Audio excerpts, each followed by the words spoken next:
and hands folded in his sleeves like a monk.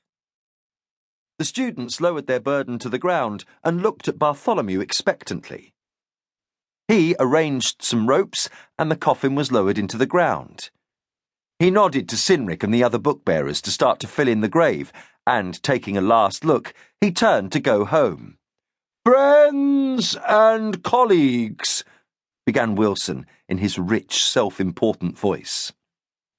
"We are gathered together to witness the burial of our esteemed master, Sir John Babington." Bartholomew froze in his tracks. The fellows had agreed the night before that no words would be spoken. It was felt that there were none needed, but what could be said about Sir John's extraordinary suicide? It had been decided that the fellows and the students should escort Sir John to his resting place in silence and return to the college in silence as a mark of respect. Sir John had done much to bring a relative peace to his college in a city where the scholars waged a constant war with each other and with the townsfolk. A few of his policies had made him unpopular with some university authorities, especially those who regarded learning to be the domain of the rich. "Sir John," Wilson intoned, "was much loved by us all." At this, Bartholomew gazed at Wilson in disbelief. Wilson had led the opposition to almost anything Sir John had tried to do, and, on more than one occasion, had left the hall at dinner red-faced with impotent fury because Sir John had easily defeated his arguments with his quiet logic.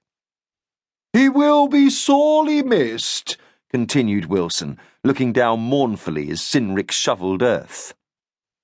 "Not by you," muttered Giles Abigny, the college's youthful teacher of philosophy, so that only Bartholomew could hear him. "Not when you stand to gain so much." "May the Lord look upon his soul with mercy," Wilson continued, "and forgive him for his iniquitous ways." Bartholomew felt the anger boil inside him. He thrust his clenched fists under his scholar's tabard so that they should not betray his fury to the students, and looked to see the reaction of the other fellows. Abigny was positively glowering at Wilson, while Brother Michael watched with a sardonic smile. The other theologians, Father William and Father Aelfrith, were more difficult to read. Bartholomew knew that Aelfrith did not like Wilson, but was too politic to allow it to show. William, who had backed Wilson on many occasions against Sir John, now stood listening impassively.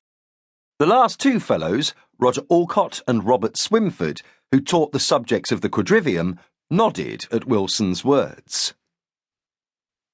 The book-bearers had almost finished filling in the grave. A miserable, drizzle-laden wind swished through the trees, and somewhere a lone blackbird was singing. Wilson's voice droned on with its platitudes for a man he had neither liked nor respected, and Bartholomew abruptly turned on his heel and strode away. He heard Wilson falter for an instant, but then continue louder than before, so that the wind carried his words to Bartholomew as he walked away. "May the Lord look kindly on the college and guide her in all things."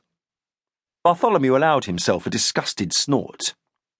Presumably, Wilson's idea of the Lord guiding the college was to make him, Wilson, the next master. He heard footsteps hurrying behind him, and was not surprised that Giles Abigny had followed his lead and left the group. "We will be in trouble, Matt," he said with a sidelong grin at Bartholomew, walking out on Master Wilson's carefully prepared speech. "Not master yet," said Bartholomew, "although I imagine that will come within the week." They arrived back at the road and paused to scrape some of the clinging mud from their boots. It started to rain hard, and Bartholomew felt water trickling down his back. He looked back across the field and saw Wilson leading the procession back to the college. Abigny took his arm. "I'm cold and wet. Shall we see if Hugh Stapleton will give us breakfast at Bennett's hostel? What I need now is a roaring fire and some strong wine." He leaned a little closer. "Our lives at Michaelhouse will soon change."